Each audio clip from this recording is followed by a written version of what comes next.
And we're back with We Talk Over Monster Hunter World, and we're playing Dress Up.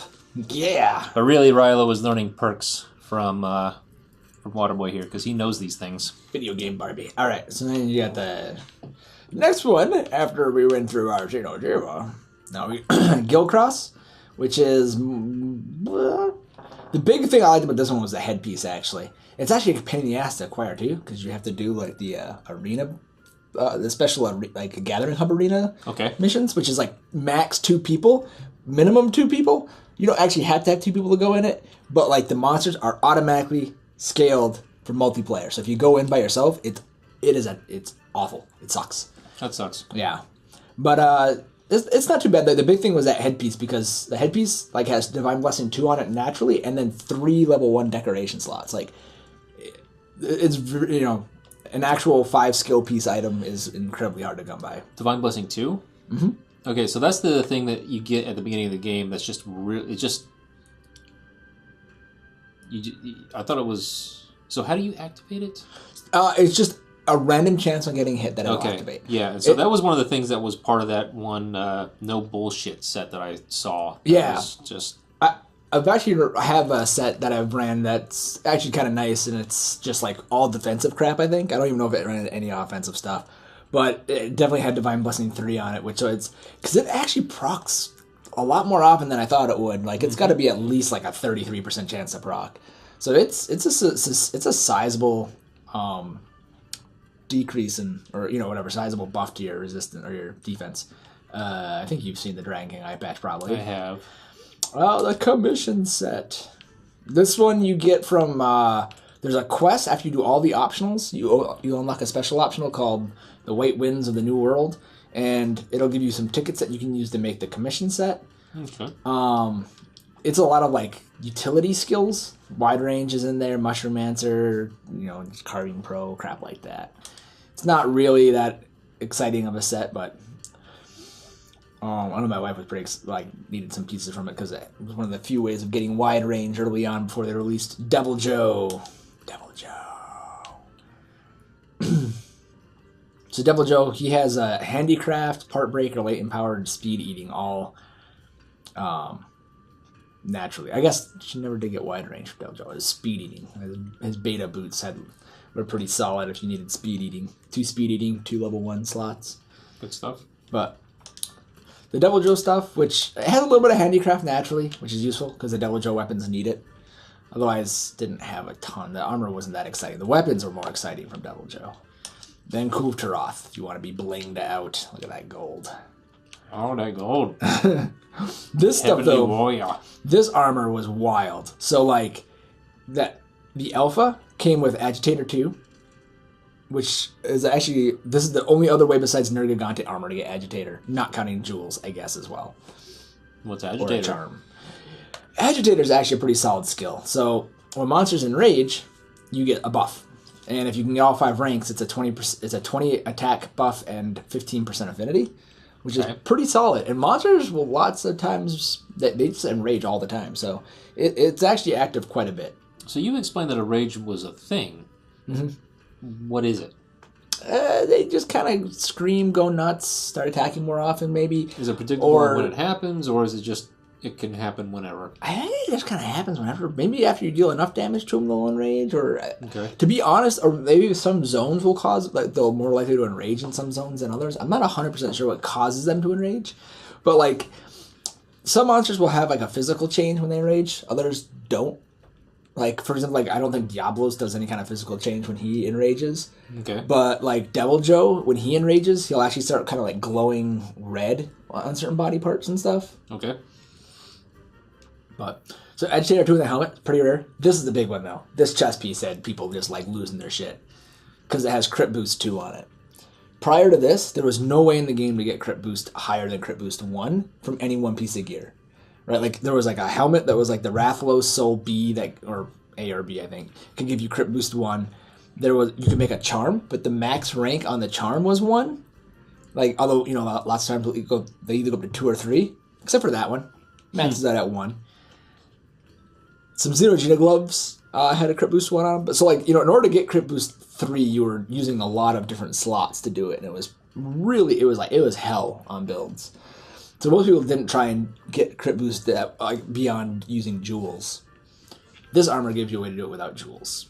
Crit boost 2, stun resistance 2, and a level 1 decoration slot on it. Like, this armor is So pretty wild. Kultoroth, was that the siege fight thing? Yeah. Is that gone now? It is. It'll come back, though. I guess it's going to be like a recurring... They've said that about a lot of things, but has anything that they said that about actually come back yet? So everything has come back at least one, or it has come back at least one extra time, right? Like, mostly because I'm cheating and I'm using the Spring Blossom Festival. So they had like a Spring Blossom Festival that happened a month ago. I think it started at the end of March and it lasted like a month. And it brought back literally every single special event that had happened in the game at that point. Okay. And they have absolutely brought back some other special events too. Like some of them have happened more than once. So, yeah, like when they say that it's coming back, it's almost, it's certainly going to come back again. Well, I didn't want it to be like certain games where they'll only cycle events every year. Yeah, I have a feeling it'll be a lot sooner than that too, just because they did say Kultoroth will be coming back again soon. Good. That was like they're on their official like Twitter or Facebook or something like that. They said that. So, the gloves are nothing to write home about, sadly. Power Prolonger 2. The waist is actually not bad. It's hard to get handicraft on a waist. Like, handicraft can actually be kind of hard to slot. So this is not a bad waist because it is handicraft 2. It does have the disadvantage of having free element on it, which means you can't use it with some builds.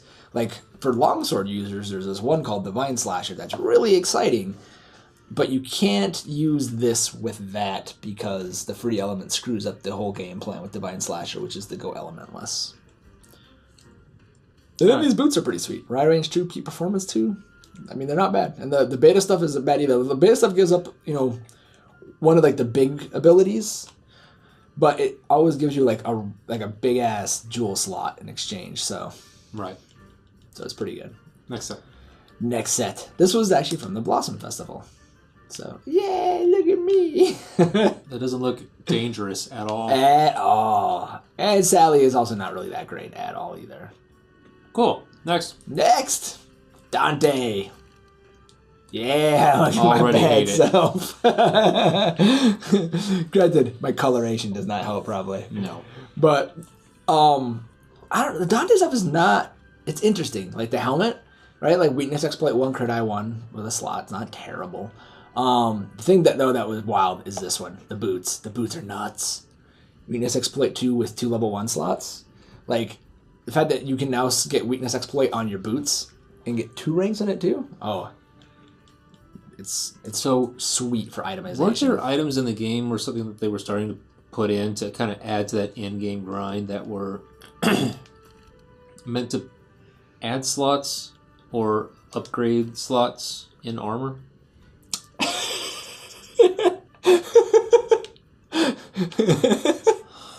Wait. Here we go. And I'm sure that all of those things are incredibly awesome stat-wise, and everyone uses them. Thankfully, no. No, they're not. Good. The helmet's not... This silly thing is not bad. Wide range 2 with 2 slots is not bad. The other one... This one, no. This one is actually... I think it's cool looking. The shades. And then it's actually pretty good. Like, Sun Resistance 1 with 3 level 1 slots. Like, Sun Resistance is a good skill, so... That's pretty cool. And then this thing is just not really... I don't even know what the point of it is. But... So, there's augments? Is that what you're talking? Maybe.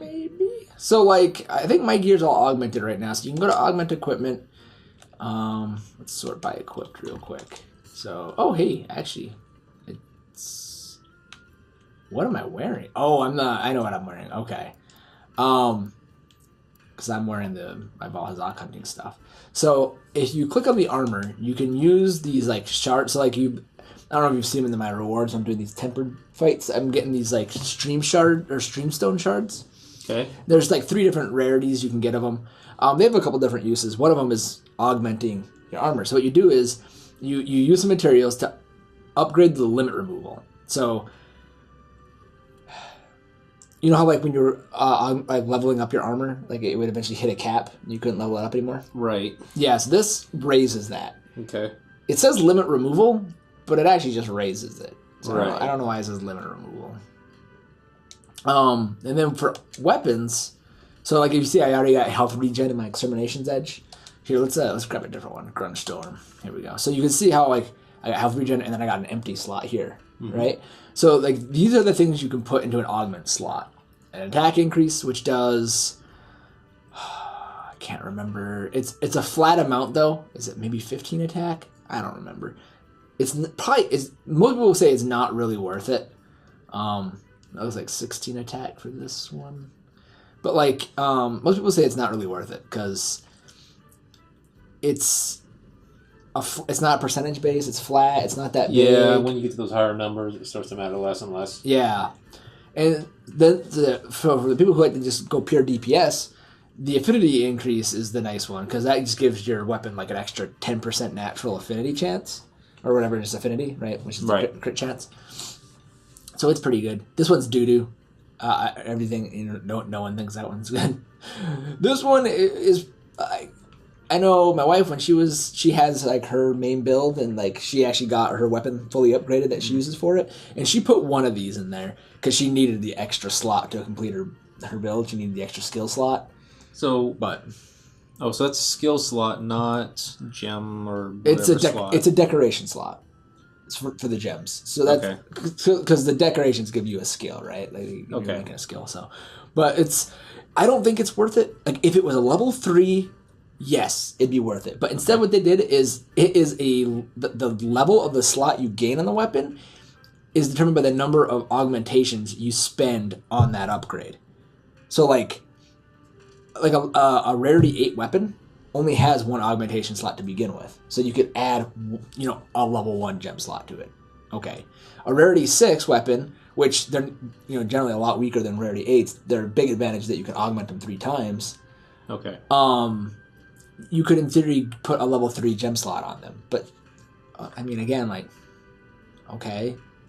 Like, level 3 gem slot's useful, but it's probably not going to be... I don't think it'd be at all close to better than an affinity increase or the health regen. And then there's the health regen.